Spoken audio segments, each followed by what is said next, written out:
Bismillahirrahmanirrahim. Assalamualaikum warahmatullahi wabarakatuh. Salam sejahtera. Alhamdulillahirabbil alamin wassalatu wassalamu ala asyrafil anbiya'i wal mursalin wa ala alihi washabbihi ajmain.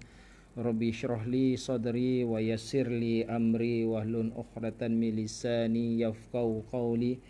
Rabbi yassir wa la tu'assir ya karim. Rabbi yassir wa la tu'assir ya karim. Rabbi yassir wa la tu'assir ya karim. Wa la hawla wa la quwwata illa billahil aliyil azim. Alhamdulillah, syukur pada Allah Subhanahu wa taala kerana dengan limpah kurnia dapat kita sama-sama berjumpa sekali lagi dalam segmen Bila Ayah Membebel. Untuk topik pada malam ini, kita nak berkongsi topik pasal ragam anak nombor 2. Dan saya nak kongsikan kepada tuan-tuan, puan-puan, liver-liver yang bersama-sama dengan saya pada malam ini, ramai tak anak nombor 2 ni dekat dalam penjara? Kenapa saya nak kongsikan isu ini? Sebab saya adalah kaunselor yang bertugas di penjara. Kalau dalam channel saya ada channel kaunselor neraka dunia. Kenapa perkara tu saya ni nanti saya akan jelaskan kepada tuan-tuan puan-puan yang dirahmati Allah sekalian. Baik, pertama sekali ingin saya ucapkan terima kasih banyak-banyaklah atas kawan-kawan yang sempat bersama-sama live dengan kita pada malam ni.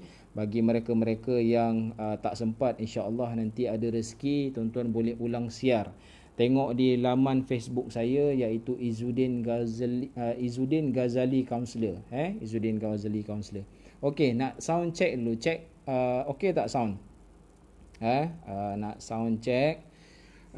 InsyaAllah pada malam ini kita nak cerita pasal ragam anak nombor 2. Kemudian seperti biasa jugalah, sebelum kita mulakan sesi kita pada malam ni, kita nak recap tajuk kita pada yang lepas. Nak recap sikit. Kita nak tengok sikit tajuk yang lepas pada 14 Jun. Hari Ahad juga kita buat topik masa ayah kat rumah. So dekat situ saya ada ketengahkan beberapa isu lah. Isu-isu yang saya dapat semasa saya bertugas sebagai kaunselor untuk penghuni-penghuni ataupun banduan-banduan muda di Sekolah Integriti Kajang. Sebelum ni Sekolah Integriti Kajang terletak juga bersama-sama dengan penjara Kajang lah, duduk sekali kan. So di antara perkara-perkara yang saya kongsikan hari itu adalah dari segi sudut isu-isu dia lah. Isu-isu yang biasanya didapati ataupun yang banyak dikongsikan oleh banduan-banduan muda ataupun penghudi-penghudi muda.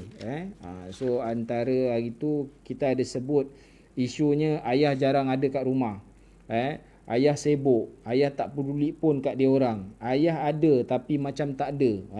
Ni ayah ada tapi macam tak ada. Yang kelima, lebih baik ayah tak ada dekat rumah. Ini antara isu-isu berkaitan dengan kualiti dan kuantiti isunya. Alright, so sound cantik.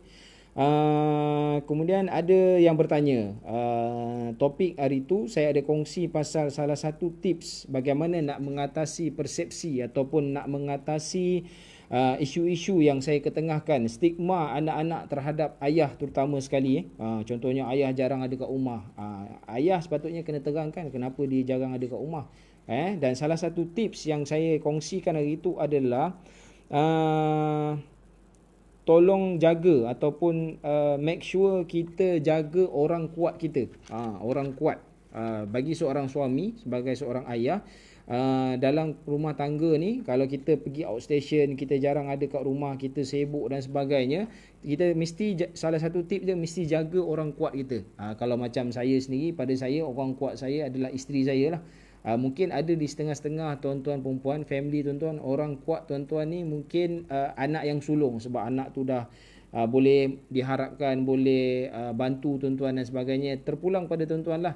Tapi tips dia mesti jaga orang kuat kita ni.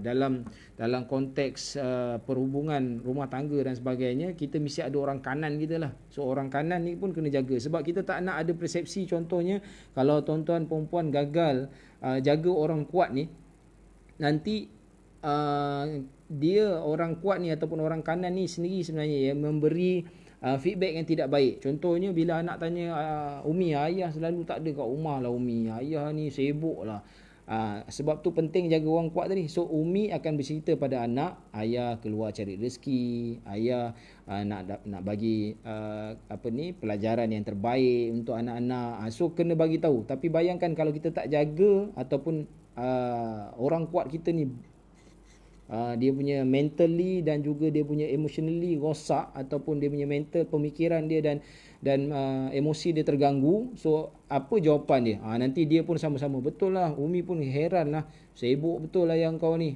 tak pernah ni dan bla bla bla. So itu salah satu tip. So make sure lah.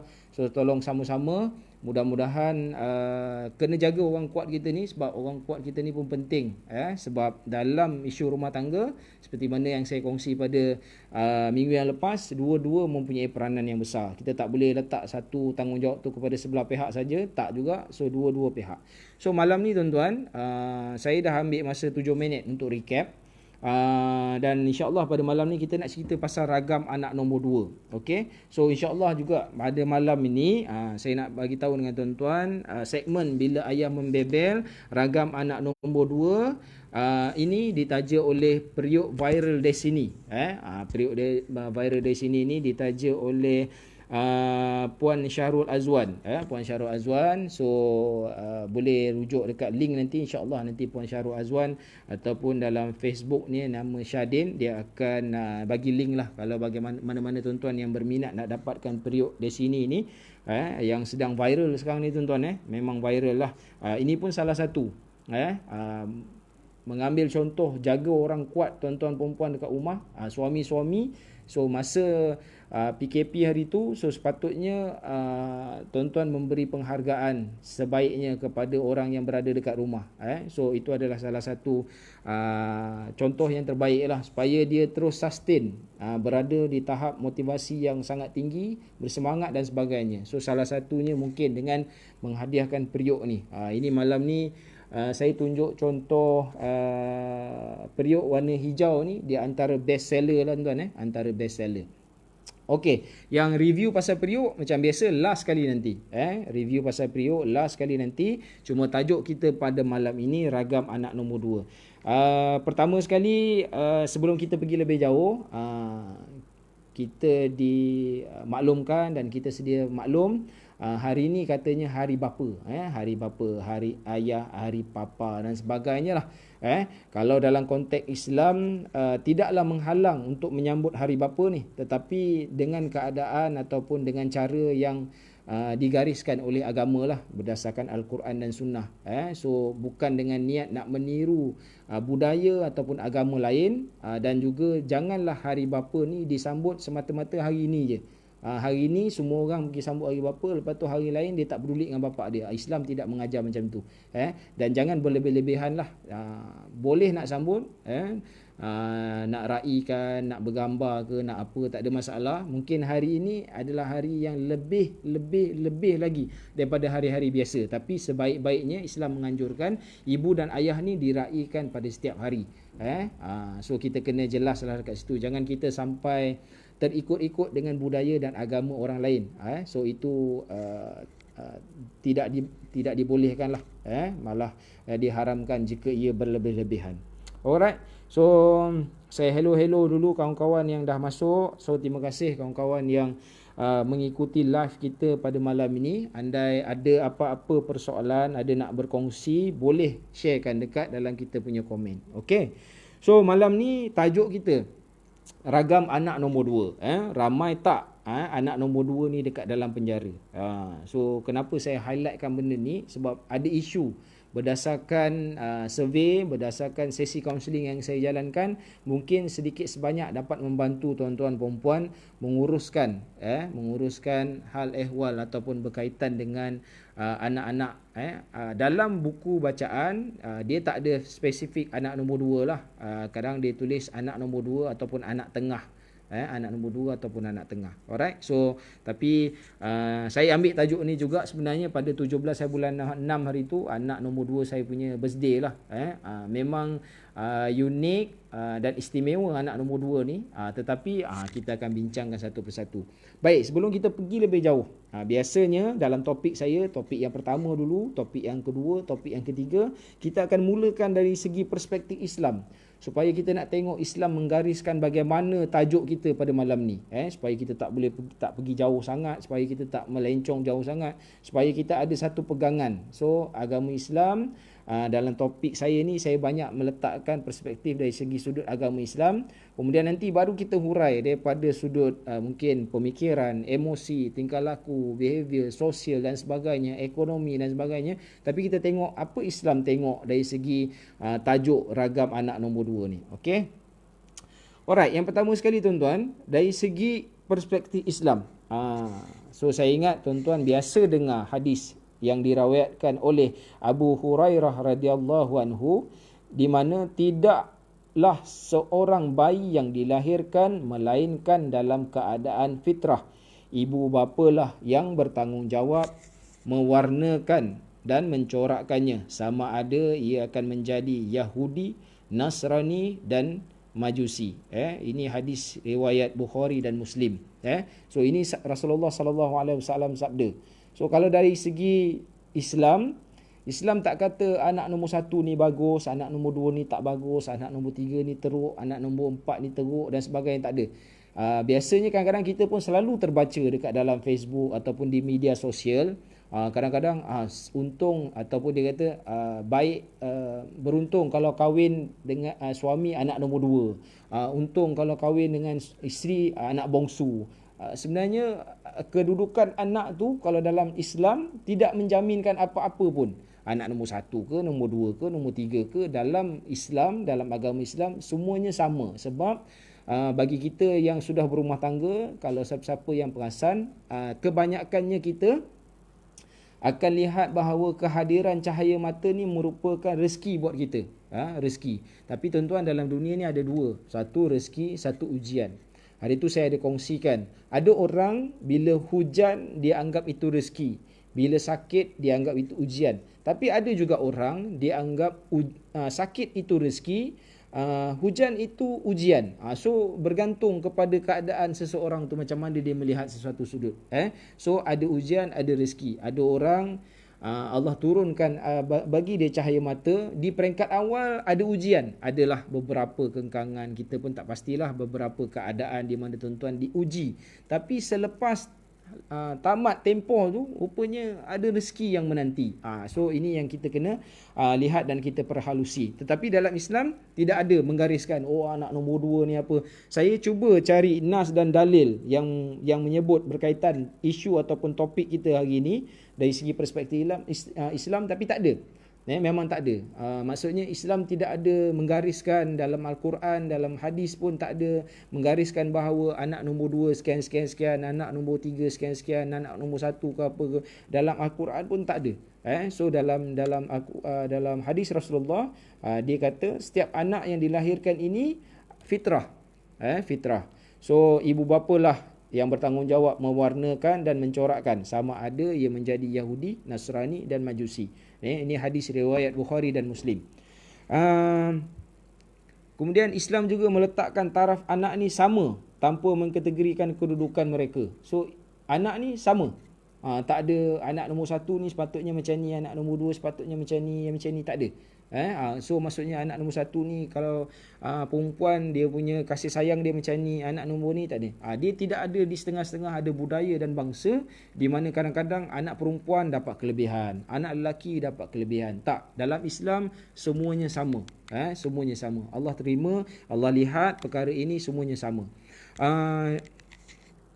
Ada juga nas ataupun dalil dari surah Al-Anfal ayat 27 dan 28 yang bermaksud, wahai orang-orang yang beriman, janganlah kamu mengkhianati, iaitu amanah Allah dan Rasulnya, dan jangan kamu mengkhianati amanah-amanah kamu sedangkan kamu mengetahui.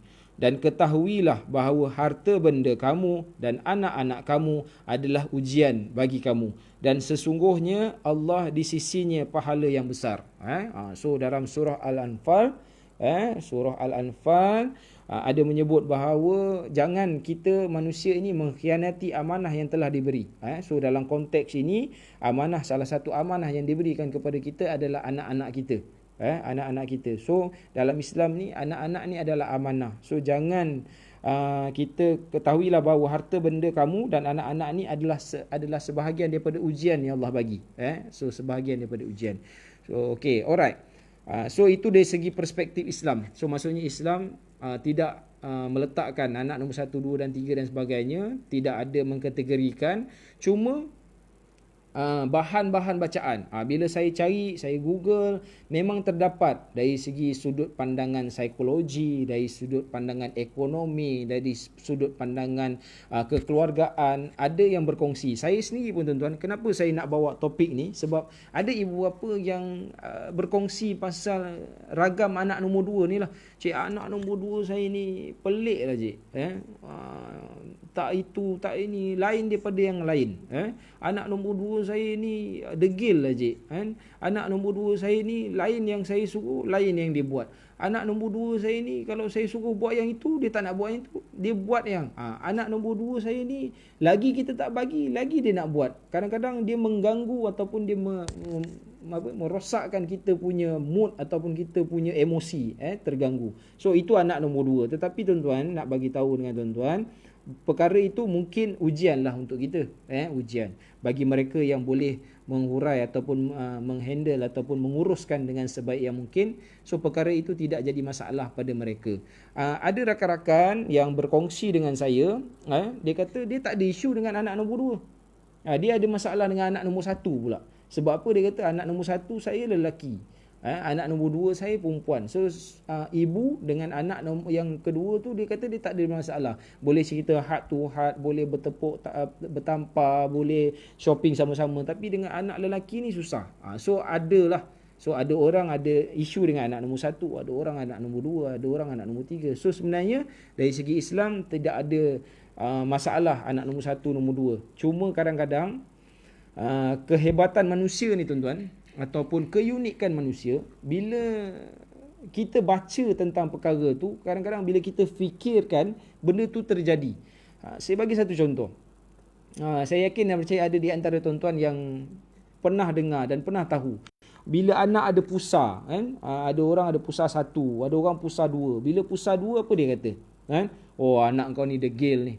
Padahal anak tu belum membesar lagi, baru lahir tuan-tuan, dia dah cop anak tu degil. Akhirnya mak ayah percaya dan orang sekeliling percaya bahawa 2 pusar ni memang degil sangat.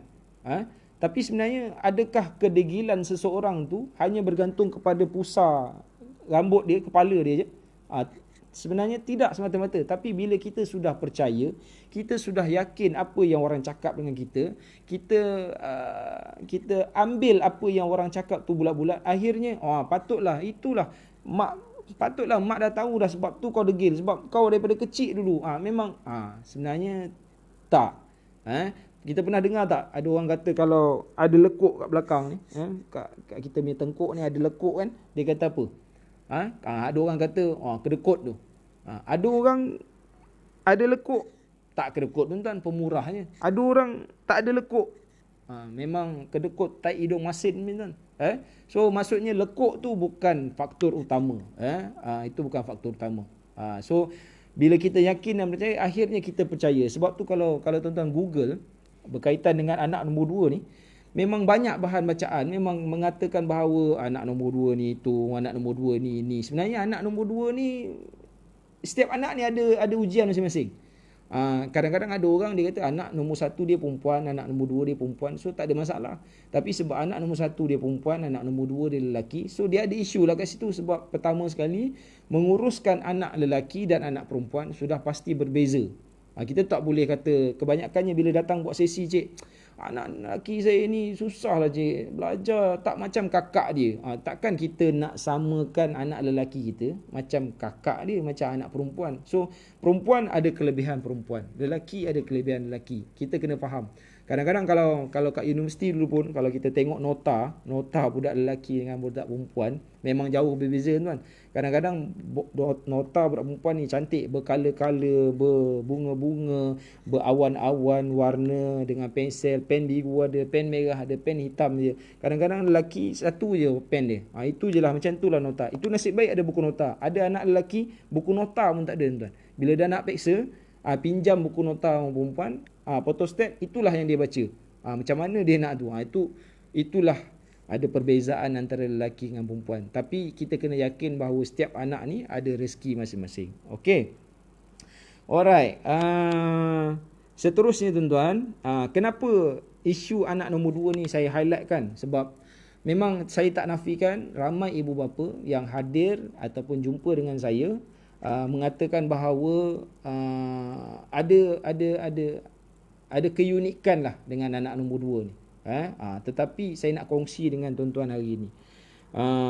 Sepanjang saya menjadi kaunselor di penjara Kajang dan saya pernah menguruskan hal ehwal berkaitan dengan kekeluargaan ni tuan-tuan, jarang sekali saya nak jumpa anak-anak nombor 2 ni yang bermasalah bila dia telah dewasa nanti. So maksudnya kalau tuan-tuan ada ujian untuk anak tu semasa kecil, mungkin bila dah dia dewasa nanti dia merupakan rezeki yang besar untuk kita. Kita tak tahu. Sebab tu kita kena banyak bersabar lah tuan-tuan. Kena banyak bersabar. Saya nak kongsi dengan tuan-tuan, sepanjang 5 tahun saya duduk di penjara, kalau anak lelaki adik-beradik ataupun kedudukan banduan saya ni daripada adik-beradik ni, anak nombor 2 ni saya boleh kira dengan jari tangan dan jari kaki. Susah nak jumpa. Bila kita buat sesi kaunseling kan, lepas tu bila kita tanya adik-beradik ada berapa orang, lepas tu adik ni awak nombor berapa, jarang sangat saya jumpa dia kata saya anak nombor 2. Jarang. Tetapi anak yang mana ramai, ini saya nak kongsi dengan tuan-tuan. Saya nak kongsi dengan tuan-tuan. Kebanyakannya anak yang saya jumpa ataupun banduan yang saya jumpa semasa saya bertugas sebagai kaunselor di penjara Kajang adalah anak nombor 1 dan anak bongsu. Bila kita tanya adik-beradik berapa orang? 7 orang. Nombor apa? Saya nombor 7. Anak bongsu. Kadang adik-beradik berapa orang? 5 orang. Awak nombor apa? Saya nombor 1. So anak nombor 1 sulung dan anak bongsu sekali ramai dekat dalam penjara. Tapi jangan kata saya anak nombor 1 tak masuk penjara pun. Saya pun anak nombor 1 tak masuk penjara pun. Faktornya bukan satu tuan, faktornya banyak. Faktornya banyak. So kita janganlah kata kita daripada kecil kita dah awak ni nombor 1 ni, tendensi nak masuk penjara ni. Bukan. Saya tak masukkan yang itu, tapi saya nak kongsi dengan tuan-tuan, kebanyakannya banduan yang berada dekat dalam penjara adalah penghuni-penghuni muda saya masa dalam penjara adalah adik-beradik ataupun dia ni kedudukan dalam keluarga nombor 1 ataupun anak bongsu. Okey, bila saya tanya kenapa, bila saya cek balik dari segi parenting skill dan sebagainya, rupanya tanpa kita sedar tuan-tuan, anak nombor 1 ni kita terlampau beri kebebasan kepada dia. Sebab mungkin faktor yang pertama, dia anak pertama, kita menjadi ayah dan ibu, ada di antara ayah dan ibu tak sempat dapat kemahiran keibuapaan tu, tak sempat dapat ilmu keibuapaan tu. Jadi anak nombor 1 ni dia macam terlos sekejap lah. Dia terkeluar daripada landasan tu sekejap. Kalau tuan-tuan sedar cepat, alhamdulillah. Kalau tak sedar, itu yang dia makin lama makin jauh. Jadi dia agak bebas sikit. Dan kalau kita perasan, kalau anak nombor 1 dengan nombor 2 kita terlampau rapat, kadang-kadang bila terlampau rapat ni mungkin 1-2 tahun, kadang-kadang kita terlepas pandang nombor 1 ni. Sedangkan dia ada, tapi kita terlepas pandang. Dan bila pula nombor 1 ni gap dengan nombor 2 ni terlampau jauh, mungkin 4-5 tahun, kadang-kadang tanpa perasan semua bebanan kekeluargaan ataupun dari segi menguruskan rumah tangga kita bagi kepada yang nombor 1 ni. Kang kalau nak tolong, Kak Long. Tolong ni Kak Long. Balong, long. Jadi akhirnya anak ni rasa agak tertekan lah. Lepas tu itu dari segi melaksanakan tugas-tugas kat rumah. Belum lagi kita ambil kira kalau adik dia buat salah. Bila adik buat salah ke apa kan, Kak Long apa ni? Apa ni? Kak Long. So semuanya Kak Long. Semuanya yang sulung. So bebanan tu mungkin menyebabkan punca mereka akhirnya yang sulung ni dia lari membawa diri. So tuan-tuan, bila dia bawa diri, dia tak akan pergi kepada masjid, dia tak akan pergi kepada ustaz, dia tak akan pergi kepada ustazah, dia tak akan pergi kepada atuk nenek dia yang mungkin tak berapa faham dengan dia. So siapa dia cari? Dia akan cari kawan-kawan. Dan kebanyakannya saya tengok anak sulung ni bila dia rosak ataupun dia tergelincir sikit daripada landasannya adalah sebab kawan-kawan. Kenapa dia kawan-kawan? Sebab dekat rumah dia rasa sudah tidak selesa, dia rasa tak seronok di rumah. So anak sulung ni sebenarnya ada cabaran. Bukan anak nombor 2. Walaupun cik, anak nombor 2 saya ni degil lah cik, susah lah. Kita dah sediakan baju warna putih, dia pakai baju warna hitam. Saja dia cari kemarahan orang. So anak nombor 2 ni tidak. Sebenarnya risiko yang tinggi adalah anak nombor 1. Sebab kadang-kadang mungkin parenting skill kita, kemahiran kebapaan kita belum sempat lagi kita nak blend. Akhirnya anak tu terkeluar sikit pada landasan. Alright. Okay. So yang seterusnya, anak yang ramai ataupun kedudukan anak yang ramai dekat dalam penjara adalah anak bongsu. Anak bongsu ni pula kenapa? Sudah pastilah bongsu ni biasanya orang akan kaitkan dengan manja lah. Manja. Over protection lah, terlampau protect sangat. Terlampau protect sangat. Akhirnya bila mak ayah ada, okey, tapi bila terlampau protect dan anak tu dia diberi sikit kelonggaran, anak yang bongsu ni lah dia akan keluar daripada landasan tu. Dia over. Tadi terlampau beri kebebasan anak yang sulung. Anak yang kecil sekali ni pula terlampau dimanjakan, protect sangat anak ni. Akhirnya dia tak boleh keluar, dan bila dia dapat peluang keluar tu, dia macam culture shock lah, dia macam terkejut dan akhirnya dia hanyut dengan mudahnya. Dan biasanya anak bongsu ni kadang-kadang dia ada orang backup dia lah. Ada orang backup, sama ada ibu ataupun ayah dia. Yang lain-lain semua kena. So yang bongsu ni, so nak kena balance lah, nak kena balance. Sebab ini saya nak cerita dengan tuan-tuan, anak nombor 1 dan anak yang paling kecil sekali ada tendensi. Tapi bila sebut pasal anak yang kecil sekali ni, nak kena tengok juga. Contohnya dia ada 5 orang adik-beradik. Nombor 1 perempuan, nombor 2 perempuan, nombor 3 perempuan, nombor 4 lelaki, nombor 5 perempuan. So yang lelaki seorang ni, dia ada tendensi. Ini yang saya dapati lah sepanjang saya jadi kaunselor di penjara ni, di penjara Kajang terutamanya. So di antaranya itulah. Kadang-kadang dalam 5 orang adik-beradik ni, 5 perempuan, dia seorang lelaki. So bila benda tu berlaku, bila saya tanya, kita kaji, kita buat survey sikit, biasanya parenting skill yang terlampau protect. So bila satu hari dia sama ada dia ada ruang, dia ada peluang, ataupun macam dulu bapak dia backup dia lah, contohnya kan. Bapak dia backup dia.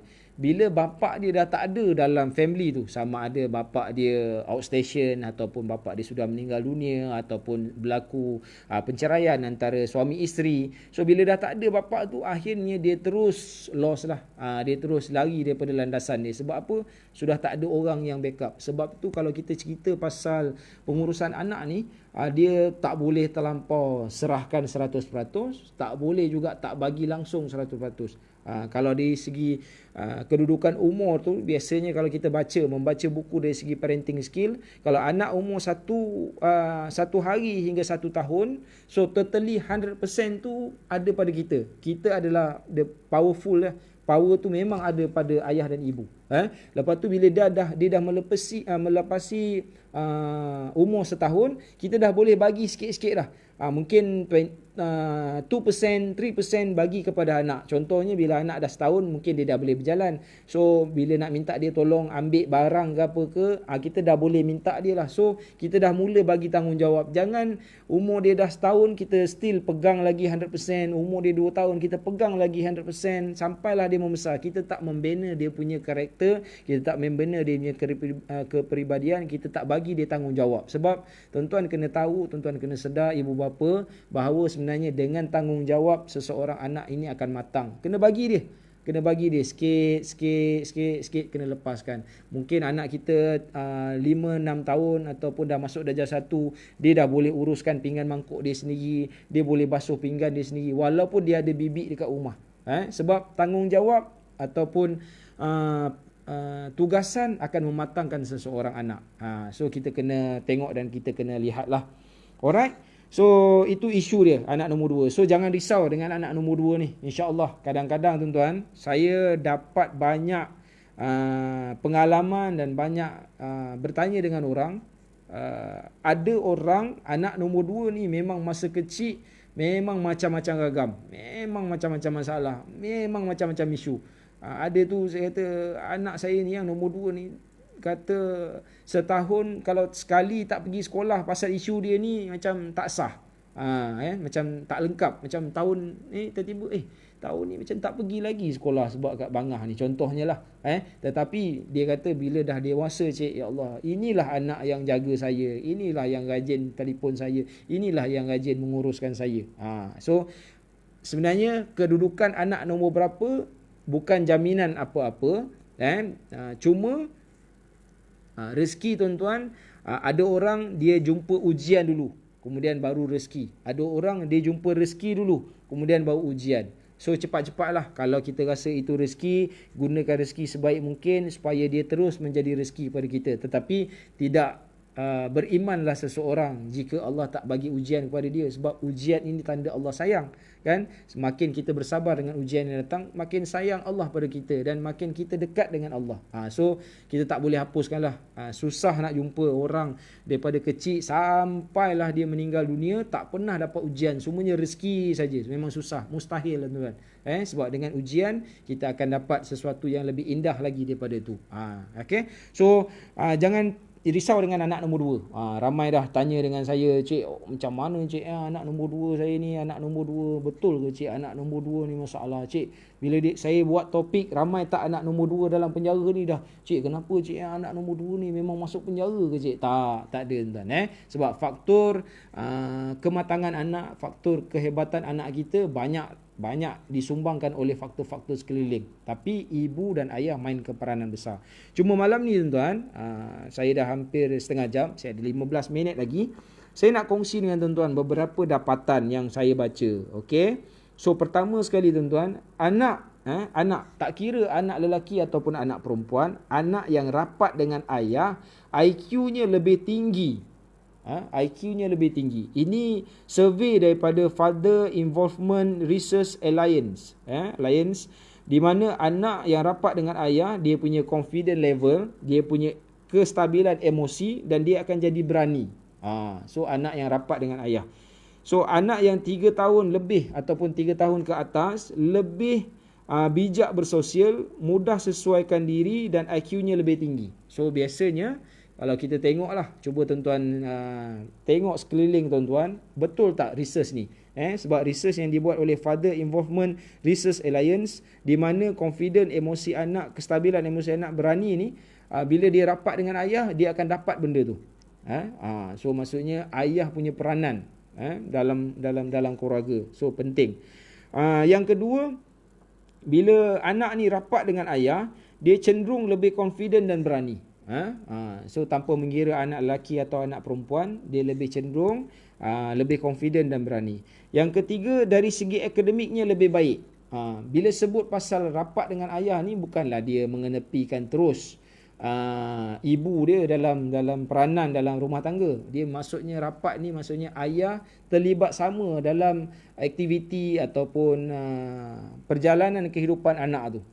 Ayah ambil tahu pasal pelajaran, ayah ambil tahu tentang ni, ayah berbual dengan anak-anak, ayah bermain sama-sama dengan anak. So IQ anak lebih tinggi, confidence-nya lebih tinggi, emosinya lebih stabil, anak lebih berani. Yang keempat tuan, tadi yang ketiga akademik lebih baik. Yang keempat, kurang masalah tingkah laku di sekolah. So bila anak ni rapat dengan ayah, so kurang berlaku tingkah laku ataupun masalah di sekolah. Cuba perhatikanlah, mungkin anak-anak kita yang bermasalah. Macam saya sendiri, saya nampak tuan, macam saya sendiri saya nampak, sebab saya bertugas di penjara Kajang. Bila saya berbual dengan banduan-banduan saya, klien-klien saya, penghuni-penghuni saya, bila kita tengok daripada sudut father figure ataupun ayah sebagai role model, memang mereka kurang dan tak ada langsung. Ada yang kurang dan tak ada langsung. Memang tak ada langsung lah. bila sebut tak ada langsung, saya dah kupas topik ni di peringkat awal itu. Bila sebut tak ada langsung father figure ataupun role model ayah dalam rumah tangga ni, bukan bermaksud ibu dan ayah ataupun suami dan isteri bercerai. Bukan. Dia sebenarnya ibu dan ayah tidak mainkan peranan yang sepatutnya. Contohnya tuan-tuan, tak ada masalah lah, jodoh kita tak panjang, kita mungkin ada ujian lain, kita ada rezeki kat tempat lain, kemudian berpisah suami dan isteri. Tetapi bila dalam konteks menguruskan anak, dua-dua mesti bersama. Sebab anak tu terjadi adalah sebahagian daripada usaha sama, memang usaha sama berdua lah bahawa anak tu terjadi kan. So nak tak nak, contohnya kita kena dalam leadership, management pun dia ada berkongsi. Kita mengalihkan power kita kepada orang lain. Contohnya bila kat rumah suami tak ada, ayah tak ada, so ibu boleh gunakan nama ayah tu. Orang kata petik nama, guna nama, petik nama. Kalau macam ni keadaan awak ni, ayah balik satgi, memang kenalah awak ni. So gunakan power tu. Bukan kata kita nak menakut-nakutkan, bukan kita nak menyebabkan gap ayah dengan anak ni jauh, tak, bukan. Tapi itu adalah salah satu daripada leadership punya, management punya kaedah lah. Kita alihkan power kita supaya matlamat ni satu. Tapi jangan memburuk-burukkan. Memburuk-burukkan ayah ataupun suami depan anak-anak, itu adalah dilarang. Tetapi kita nak guna dia punya karisma, kita nak guna kepribadian, kita nak guna ketegasan. Sebab dalam mendidik anak kita pun faham, tak boleh dua-dua tegas. Kalau dua-dua tegas, nanti anak akan lari rumah. Dia tak suka balik rumah. Rumah ni satu benda yang menyeksakan dia. Tapi kalau dua-dua lembut pun tak boleh juga. Kalau dua-dua lembut, ayah lembut. Ayah lembut ni bukan lembut yang tu. Pendekatan, approach dia lembut. Mak pun lembut juga. Tak boleh juga. Anak kita takut nanti tak ada ketegasan. Besok dia, bila dia membesar nanti, dia tak ada ilmu survival. Dia semuanya nak kena, ada orang nak urus dan sebagainya. Okey. Yang kelima tuan-tuan, kalau anak rapat dengan ayah ni, kelebihan dia, anak perempuan lebih bijak menilai lelaki. Maksudnya bila ayah rapat dengan anak perempuan akan memiliki, dia akan meneliti bakal suami dia tu dengan lebih terperinci lah. Dan biasanya ciri-ciri suami ataupun bakal suami dia cari nanti akan mirip kepada ayahnya. Sebab dia nampak ayah dia boleh jadi role model yang terbaik. Okey. Kemudian dia, orang perempuan ni kalau dia rapat dengan ayah, dia susah nak kena tipu. Terutama sekali kena tipu dengan lelaki lah, sebab dia dah ada ni kan. Dan yang keenam, role model kepada anak-anak lelaki. So ayah ni biasanya kalau kita tengok, kalau ayah minat kasut, anak lelakinya pun automatik macam minat kasut. Kalau ayahnya minat pakaian, baju-baju ke apa ke, anaknya akan, sebab role modelnya. So kita jangan kata salahkan anak, sebab tuan-tuan kena sedar bahawa anak kita ada mata, dia tengok, dia nampak cantik, dia suka, dan akhirnya benda tu berkait lah. Benda tu dapat. Alright. So itu di antara perkara-perkara yang kita boleh lihat daripada isu berkaitan dengan ragam anak nombor 2 ni. Okey. Saya nak kongsi tips dan juga cara kita nak menguruskan. Terutama sekali hari ni tuan-tuan, hari bapa. Hari bapa. So adalah family yang sambut. Alhamdulillah lah sambut. Tapi seperti mana yang saya sebutkan tadi, jangan sampai dia memudaratkan ataupun dia melanggar tata susila ataupun melanggar dari segi sudut keagamaan lah. Jangan kita tiru budaya dan agama orang lain, akhirnya kita melanggar syariat yang sepatutnya. Okey. So kalau nak potong kek, nak ucap selamat hari bapa kan, nak doakan, nak buat tahlil ke apa ke, nak buat cik Yasin, doa kesyukuran ke, tak ada masalah. Alright. Saya nak kongsi juga apa kelebihan kalau rapat dengan ayah ni ataupun apa perkara yang ni daripada sudut pakar psikologi tuan-tuan. Rob Palkovic, seorang pakar psikologi telah memberitahu para sarjana selalu menggunakan ketiadaan seorang bapa sebagai penyumbang kehamilan remaja muda. Nampak tak? Dia punya kepentingan bapa ataupun ayah dalam institusi kekeluargaan ni. Sebab kalau tak ada ayah ni, rupanya dia penyumbang kepada kehamilan remaja muda. Maksudnya tak ada Tak ada satu sekatan, mungkin tak ada satu rules, tak ada satu border, tak ada satu keadaan yang menghalang mereka. Sebab dalam perkongsian ataupun dalam ilmu parenting ni, ayah ni biasanya dia akan dilihat sebagai check and balance.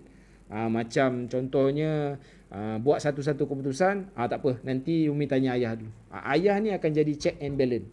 So kalau tak ada check and balance ataupun ayah tak mainkan peranan tu, susahlah. Bila ada isu yang tergantung, maksudnya keputusan tidak dapat dibuat sebab tak pergi ke mana-mana pihak lah. Akhirnya ayah kena buat keputusan. Tapi kalau ayah pun tak tahulah, suka hatilah. So susahlah, sebab ayah sepatutnya dalam konteks kekeluargaan, ayah kena jadi check and balance. So peranan ayah ni sangat besar. Yang kedua, ayah ni pelindung isteri dan anak-anak serta keluarga lah. Ayah ni peranan dia kena melindungi. Apa-apa hal kena tahu, kena tengok, kena lihat dan sebagainya. Okey. Yang ketiga, ayah model yang boleh dicontohi. So bagi kita yang menjadi seorang ayah, pastikan kita ni boleh menjadi model yang boleh dicontohi oleh anak-anak lah. Baik dari segi apa saja. Sebab tu tuan-tuan, masa anak-anak kita kecil-kecil ni, baiklah kita tunjukkan perkara-perkara yang baik yang kita boleh buat bersama-sama. Contohnya kalau baca Quran, jangan baca Quran dekat dalam bilik, tutup pintu, anak tak tahu kita buat apa. Kalau boleh, biar depan-depan dia mengaji, biar dia nampak, sebab dia mungkin tak buat terus, tapi dia nampak. Nanti dia akan ikuti. Sama juga solat. Jangan kita solat seorang-seorang kat dalam bilik. Kalau boleh ajak isteri kita sekali, solat berjemaah sama-sama, duduk kat depan.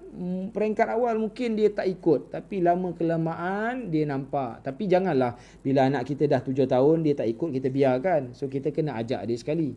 Kita kena paksa dia. Sebab dalam agama ni, bagi kita yang beragama Islam, kalau kita tak paksa, nanti makin mudarat dia. Yang la ikraha fid din tu, tiada paksaan dalam Islam, itu kepada yang bukan Islam. Tak ada paksaan orang bukan Islam nak masuk Islam, nak ikut aktiviti Islam, tak ada. Tapi kita yang beragama Islam ni, kalau tak paksa, susahlah. Minggu lepas kita dah kongsi pasal ni kan, anak-anak bila dia berusia 7 tahun, so dah boleh suruh dia semayang. Umur dia 10 tahun, kita dah boleh rotan dia, kita boleh hukum dia kalau dia tidak solat. So kita kena faham keadaan tu. So dalam konteks kekeluargaan, kita mesti ada faktor pelindung dan faktor risiko. Faktor pelindung ni mesti dipertingkatkan, faktor risiko ni mesti kita kurangkan.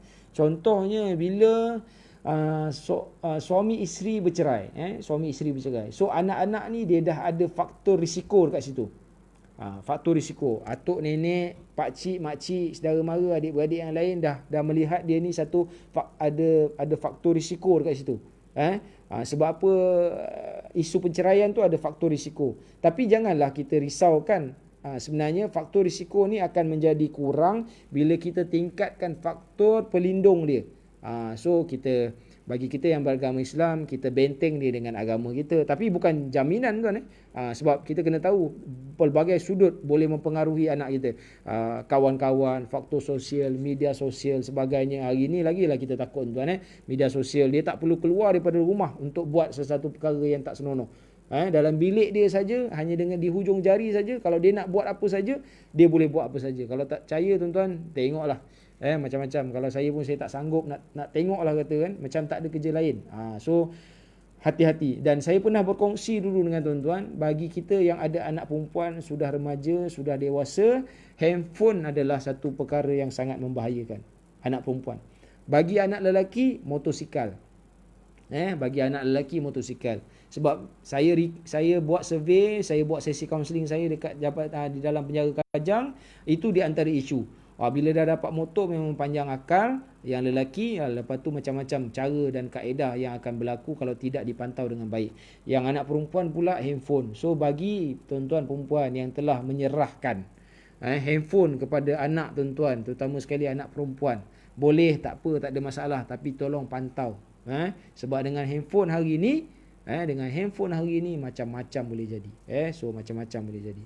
Alright. So seorang ayah juga seorang pendisiplin. So ayah ni kena kena ada rules and regulation lah, kena tetapkan. Ini boleh, ini tak boleh. Jangan kita kata macam, rules regulation ni dah macam masuk penjara pula dah macam ini institusi keluarga. Tuan-tuan, sebenarnya sama je konsep dia. Cuma ketegasan tu bukanlah seperti mana kita dekat pejabat. Ketegasan tu mungkin kurang sikit. Kita bila balik daripada kerja, anak kena tahu yang balik itu adalah ayah. Jangan anak panggil macam saya dah kongsi hari tu kan. Bila masa saya di PDRM dulu, bila dia balik, anak-anak menjerit, ye sarjan balik, ye sarjan balik. Sebab anak merasakan yang balik tu sarjan. So tak boleh lah dalam keadaan macam tu juga. So kita kena faham bahawa yang balik itu adalah ayah. So bila anak tahu bahawa yang balik itu adalah ayah, dan kita pun sedar watak yang kita pegang bila kita balik ke rumah adalah watak ayah, so insya-Allah peranan tu boleh diperbaiki dan juga diperhalusi. Okey, baik. Saya ingat setakat itu saja perkongsian saya malam ni berkaitan dengan ragam anak nombor 2. Saya recap ataupun saya konkludekan sikit. Pertama sekali tadi kita berkongsi tentang perspektif Islam tentang anak nombor 2. So dalam Islam tak ada anak nombor 1 bagus, anak nombor 2 tak bagus, nombor 3 tak bagus, nombor ni dah apa, tak ada. Dalam Islam ni tak ada. Semuanya sama. Dalam Islam semuanya sama. Cuma mungkin ada setengah ibu bapa yang dia dapat ujian di peringkat awal, tapi Allah nak janjikan rezeki di hujungnya. Ada orang dia dapat rezeki di peringkat awal, tapi Allah nak uji dia beberapa dalam proses anak tu membesar. So rezeki dan ujian ni akan datang seperti biasa dalam kehidupan kita. Alright. So kemudian dari segi perspektif Islam, dan Islam juga menggariskan, Rasulullah bersabda, anak ni ibarat fitrah lah. So ibu bapa, kita lah yang mencorakkan. So kalau anak kita bercakap kasar, mungkin dia tengok contoh kita yang bercakap kasar. Kalau anak kita macam tu, mungkin dia nampak kita yang macam tu. So kita kena perbaikilah dari masa ke semasa. Dan kita kena tahu bahawa anak-anak ni dalam perspektif Islam adalah amanah yang telah diberikan. Dalam surah Al-Anfal, surah ayat 27-24, di mana ada sebut, dan ketahuilah bahawa harta benda kamu dan anak-anak kamu adalah ujian bagi kamu, dan sesungguhnya Allah di sisinya pahala yang besar. So kalau kita dapat tempuhi ujian tu sebaik mungkin, maka Allah dah janjikan kita pahala yang besar di sisinya. Okey. So sebelum saya akhiri, saya ucapkan terima kasih pada rakan-rakan kita yang sama-sama dengan live kat dalam ni. Ramai juga malam ni, alhamdulillah. Terima kasih Zaitun Kasmah, Farhana, ada Muhammad Azim, Azam, alright, alhamdulillah. Molek tu Islam didulukan. Memang topik-topik saya, kalau tuan-tuan perasan, tuan-tuan cek dekat saya punya laman Facebook, kita ambil asas kita dulu, pegangan kita apa, so agama kita. So daripada situ nanti kita akan guide satu persatu. Sebab kalau kita cerita pasal anak nombor 2 ataupun ragam anak nombor 2 ni, kalau tuan-tuan Google, memang pelbagai sudut daripada barat, dari segi psikologinya, dari segi ekonominya, dari segi sosialnya, memang mengatakan anak nombor 2 ni ada masalah, ada isu. Tetapi sebenarnya anak nombor 2 ni sama je dengan anak-anak yang lain sebenarnya dari segi sudut pandangan Islam. Tak ada kurang, tak ada lebih. Cuma kitalah kena mencorakkan. Terima kasih juga pada ni Tok Nasaruddin kita. Terima kasih dengar Tok. Assalamualaikum tuan. Moga sentiasa dirahmati Allah. Terima kasih. Puan Hafidah Ali Amin. Ni Haris Acuya. Nama Facebook lah. Nama sebenar bukan tu. Okey. Selamat Hari Bapa tuan. Terima kasih. Walaupun hari-hari Hari Bapa. Ini yang penting. Hari-hari Hari Bapa. Sahabat kita Awang Mak Ridwan watching. Terima kasih. Sahabat kita orang Namat Bukhari, orang Corok Tok Kun, terima kasih watching. Chip kita Yunalis, terima kasih. Alright. So lepas ni kita akan review periuk kita sikit. Tupai Junior, terima kasih. Sahabat saya di penjara Bentong Padu tuan, perkongsi ilmu yang bermanfaat. Okey, selamat Hari Bapa. Terima kasih tuan. Razana, terima kasih Razana. Syaji, watching, terima kasih. Sahabat saya Rizam Fendi, Puan Nazuha, terima kasih. Dah balik kampung ke belum, ke dekat kampung lagi? Okey, ni sahabat saya, anak buah Rozaidi. Terima kasih sebab sama-sama kita pada malam ni lah. Alright, so last kali tuan-tuan, kita nak review sikit pada malam ni penaja kita, Puan Syadin. Tuan-tuan kat situ dah ada dah tu. Kalau tuan-tuan nak tengok link dia, dia dah ada tulis kat situ. Dan saya dimaklumkan ini untuk pre-order Julai ni tuan-tuan. Pre-order Julai. Pre-order Jun dah tutup. Kita dalam proses buat penghantaran dan juga menguruskan mana-mana yang belum sampai lagi lah pre-order Jun. Tapi dimaklumkan bahawa untuk yang ini kita nak buka pre-order Julai. Kenapa saya buat letakkan warna hijau ni tuan-tuan? Ini adalah orang kata apa? Best seller lah. Best seller yang diminati kebanyakannya. So ini tuan-tuan boleh nampak ni live punya warna. Ni live punya warna. So kelebihan periuk ni dan sebagainya memang satu tuan-tuan, dia ringan lah. Memang ringan sangat. Tak sampai pun. Memang boleh angkat lah anak tuan-tuan. Kalau setahun 2 tahun 3-4 tahun tu boleh angkat lah. Setahun tu kan angkat boleh, tapi takut dia lempar pula kan. So itulah di antaranya. Okay. So dia boleh digunakan dekat dapur gas biasa ataupun dapur elektrik, boleh digunakan, tak ada masalah. So kelebihan pun dah ada kat situ. Kalau tuan-tuan berminat untuk periuk di sini, viral sekarang ni tuan-tuan, dia ada ni 4 sekawan, ada satu lagi dia punya pen. Ada pen saiz 28 cm. Pen ni pun semuanya didatangkan dengan penutup. Puan Syadin akan bantu tuan-tuan lah. Dekat dalam link tu tuan-tuan boleh roger Puan Syadin untuk dapatkan maklumat-maklumat yang lebih lanjut. Maklumat-maklumat yang lebih lanjut berkaitan dengan periuk di sini. So ini produk yang taja segmen Bila Ayah Membebel malam ni tuan-tuan. Dan ada rakan-rakan saya yang tanya, Haji macam mana nak keluarkan produk ataupun nak review, nak minta tolong Haji review tuan. Tak ada masalah tuan. Apa-apa saja produk yang baik digunakan keluarga, digunakan ayah, digunakan anak-anak, digunakan oleh isteri, boleh bagi saya tolong review, tak ada masalah. Saya tolong review kan. Mudah-mudahan dalam review saya ni adalah rezeki untuk tuan-tuan, kita tak tahu. Saya hanya berkongsi sebab salah satunya macam periuk ni pun saya sendiri guna. So kita nampak ada kelebihan. So benda yang baik saya kongsi kepada tuan-tuan. Kita usahakan buat yang terbaik untuk tuan-tuan. Okay. So itu berkaitan dengan kalau siapa-siapa yang nak share produk lah. Nak share produk makan boleh. Nak share produk sabun basuh boleh. Nak share buku boleh tuan-tuan. Nak share buku. Nanti saya akan share satu buku. Tapi buku ni dah tak ada lah. Saya dapat ilmu ni pun ingat dah 10 tahun. Sebelum saya jadi bapa lagi saya dapat ilmu ni. So daripada situ saya belajar sikit demi sedikit dan saya rasa kepentingan ilmu dan juga kemahiran keibuapaan ni. Kemudian saya juga nak ajak tuan-tuan, sebelum ni saya punya live dekat Izu Ghazali, itu saya punya FB lah. Tapi sekarang ni saya dah beralih, saya dah buat satu page khusus untuk program live saya, sama ada segmen Bila Ayah Membebel ataupun live saya dengan Samsul Nebat dan Ustaz Nur Azman.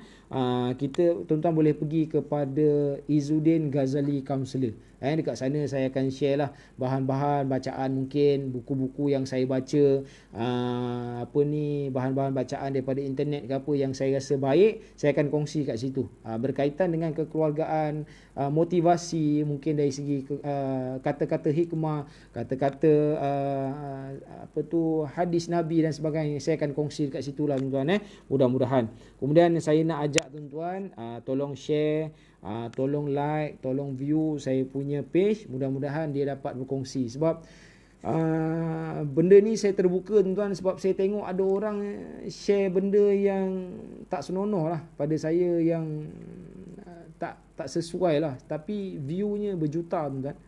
Saya tengok ada orang share benda yang kongsi, buat live benda-benda yang saya rasa boleh merosakkan anak bangsa kita, tapi saya tengok view dia berjuta. So saya kata, kenapa tidak kita ramai-ramai benda yang baik ni kita share, kita view, kita like, kita kongsi kepada orang, supaya kadang-kadang kita nak lawan benda yang jahat ni kita tak mampu, tapi kita atasi yang lebih baik.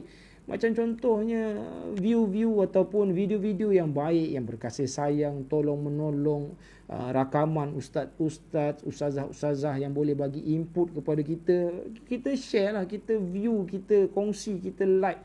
baru kita boleh mengatasi masalah-masalah yang tak baik tu. Tapi yang tak baik tu orang tengok juga, tapi orang duk komen kat bawah tu. Tapi bila saya tengok cari nama view dia, orang yang tu cari dalam video-video yang ni tak jumpa pula orangnya.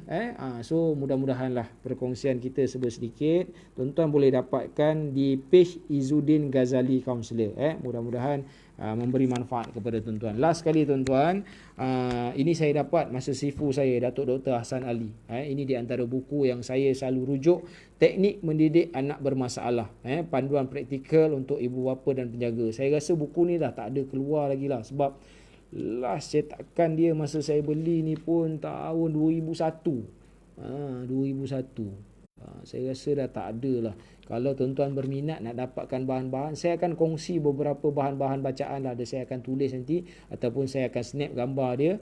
Mudah-mudahan dia dapat membantu tuan-tuan lah dari segi menguruskan anak-anak bermasalah. Sebenarnya dia bukanlah saya nak kata anak-anak ni bermasalah, tak. Macam saya katakan tadi, ada setengah ibu bapa ujian dia di peringkat awal, tapi bila akhirnya dia dah jumpa kemahiran, dia dah jumpa ilmu, dia dah jumpa orang yang sepatutnya, dia dah ada bahan bacaan, dia dah ni, anak tu dah kembali balik kepada track yang sebenar. Sebab anak-anak ni ujian, dan bila kita bersabar dengan ujian, pahala Allah sangat besar. Okey, so itu saja tuan-tuan. Dah menghampiri 1 jam saya slot dengan tuan-tuan. Sekali lagi saya ucapkan terima kasih kepada rakan-rakan yang sama-sama, tuan-tuan yang mengikuti live saya. Bagi yang tak dapat nak ikuti live, tuan-tuan boleh tengok balik nanti ulang siarnya di laman Facebook saya, Izzuddin Ghazali Counselor. So mana-mana yang nak minta saya share produk, tak ada masalah, tuan-tuan boleh PM saya. So nanti kita akan bantu. Mudah-mudahan, manalah tahu kan, rezeki saya punya page ni dapat membantu rezeki tuan-tuan, dapat meningkatkan rezeki tuan-tuan. So alhamdulillah lah rezeki. Orang berminat kita tak tahu kan tuan-tuan. Tapi malam ni program kita ataupun segmen pada malam ini ditaja oleh periuk viral Destiny kita. So dia ada satu lagi, ini 4 sekawan, ada satu lagi pen saiz 28 cm. Kemudian dia setiap periuk ni dan juga pen didatangkan dengan penutup periuk lah. Semuanya didatangkan dengan penutup periuk. Siapa berminat boleh roger lah, boleh PM. Link dah ada disediakan oleh Puan Syadin, tuan boleh lihat. Okey, so malam ni kita cerita pasal ragam anak nombor 2. Tak kira anak nombor berapa, setiap anak ada ragam masing-masing. Dari segi perspektif Islam, anak itu sama sahaja, ibu bapa lah yang mencorakkan sama ada anak-anak ni menjadi Yahudi, Nasrani dan Majusi. Hadis riwayat Bukhari dan Muslim.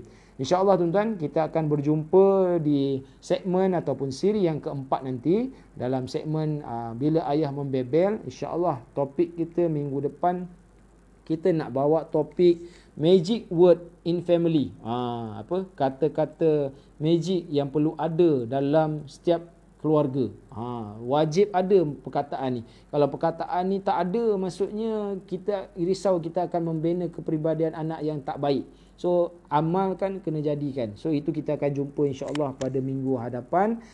Magic word dalam family ataupun in family, kata-kata hikmah ataupun kata-kata miracle yang perlu ada dalam keluarga.